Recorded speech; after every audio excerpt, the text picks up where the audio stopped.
Hello, it's Monica from Crafting with Quilling Lady and hope you have absolutely fabulous day. In today's video, I'm going to show you how to create pop-up diamond card. If you've never ever tried this card, please give it a go because you don't need any cutting dies from your stash. So, for the project, you're going to need a white card measuring 12 by 6 inches and a scoring board. In this case, I've got my Crafter's Companion. I'm going to score it at 2 inches, 4 inches, 8 inches. I'm going to make a mark at 6 inches at the top and score it at 2 on the other side, and again make a mark at 6 inches.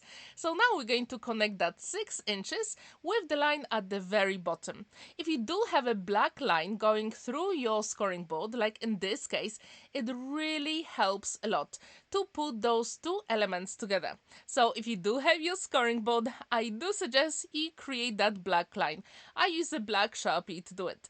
Now I'm going to do exactly the same on the other side. So I'm going to connect the middle point at the top with the line at the bottom on the right hand side. So when this is ready, all you have to do is then to decide how you want to decorate your card.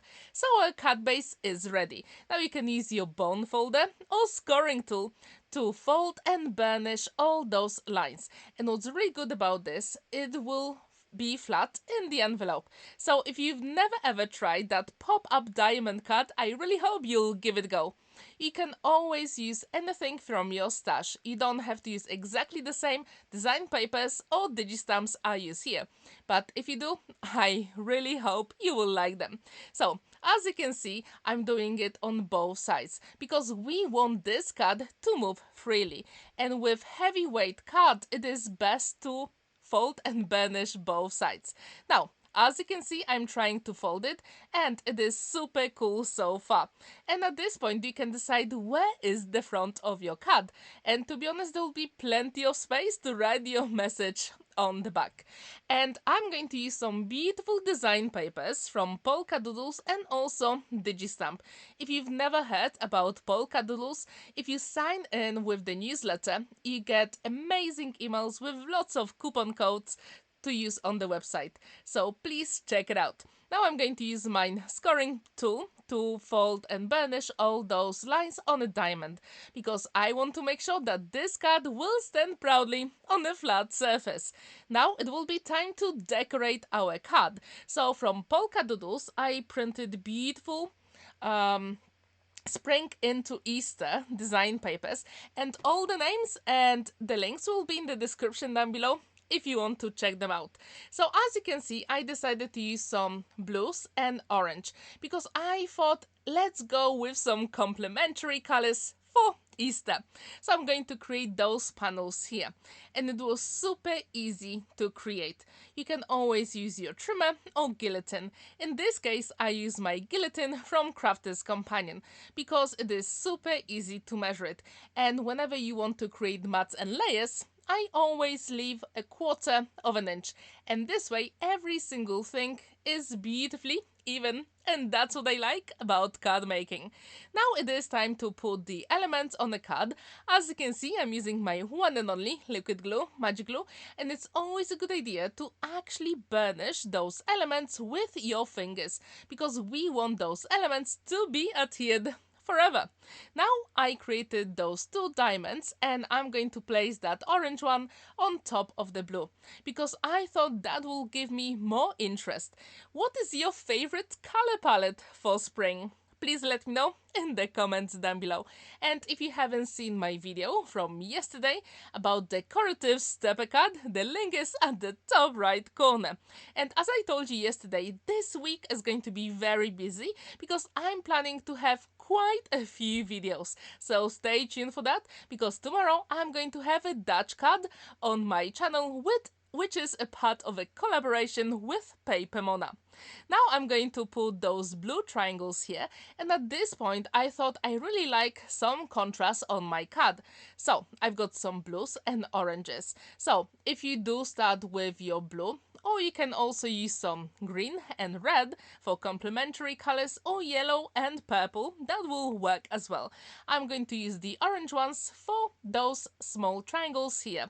And it's always a good idea to actually cut a rectangle first and then cut it. It is super easy, and using your guillotine or trimmer, your job is super quick to do. As you can see, I still have some triangles, the big ones, on the left and right. So what you have to do is to create a rectangle first, then cut the excess on the sides, and when you put it together, as you can see, I literally cut it in half. So I'm going to have two triangles that will go on the sides here. Super quick and easy. So what do you think about those blues and oranges for Easter card? Do you like it? Please let me know in the comments down below. And if you do use your liquid glue, you do have time to maneuver all those elements. So now I'm going to check if my card still folds the way I want, and I'm going to use beautiful digi stamp from Polkadoodles. As you can see, I printed a couple of here because I wasn't very sure what size do I need for my card. And this one is called Chicks in a Basket, and I will leave a link to this digistamp as well. So I decided to use the middle one here because it will fit exactly as my focal element for the card. Now, using a scrap piece of paper and some tri-blend markers from Noir, I'm going to color in my image. Super quick and simple. What is your favorite color medium for your card making? Please let me know. I think the tri-blend markers, it is the easiest way to color in any image because you do have some light, medium and dark colors inside. So blending is super quick to make. Literally with no effort. Have you ever created a pop-up diamond card? If you have, did you use a template or maybe cutting dice? I'm really curious. I try to experiment and challenge myself and find ways how to create fancy fold cards with no cutting dice, just using a scoring board. And I think this is so cool. And if you never ever tried any fancy fold cards, I really hope you'll give it a go. It is so much fun and unique style. And as I told you earlier, I'm going to create a Dutch card tomorrow, which is a part of collaboration with Paper Mona. Every single month is dedicated to a different fancy fold challenge. If you want to take part in it, all you have to do is to follow the hashtag. But stay tuned for the video tomorrow. And if you want to create your beautiful projects, you can always join our Facebook group. And I will leave the link in the description down below as well. As you can see here, I started with some cool chicks, then I decorated the foliage, and it is time to color in the basket. And actually having the dark, medium and light color in one pen is so much fun, because literally there's no effort and you do have that 3D look with no time. Now it will be time to color in those flowers as well, and I thought, how can I make sure that will go well with the whole cut and composition? So I decided to use some blues, because we do have some blue on the card front, right? And I think those yellow chicks will work as well with those oranges. If you agree with me, please let me know in the comments down below. Now I'm going to color in the second flower, and at this point I thought I really need more contrast with the middle of the flower here.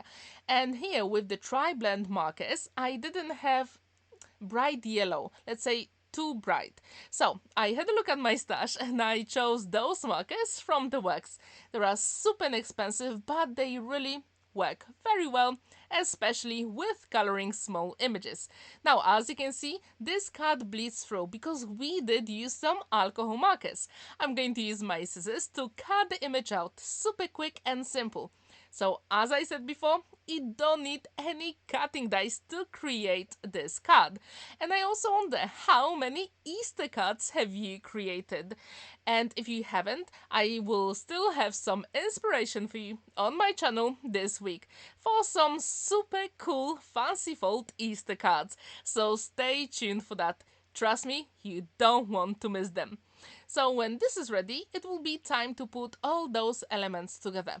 And I also wanted to tell you that on Polkadoodles website, you can also get some sentiments in packs.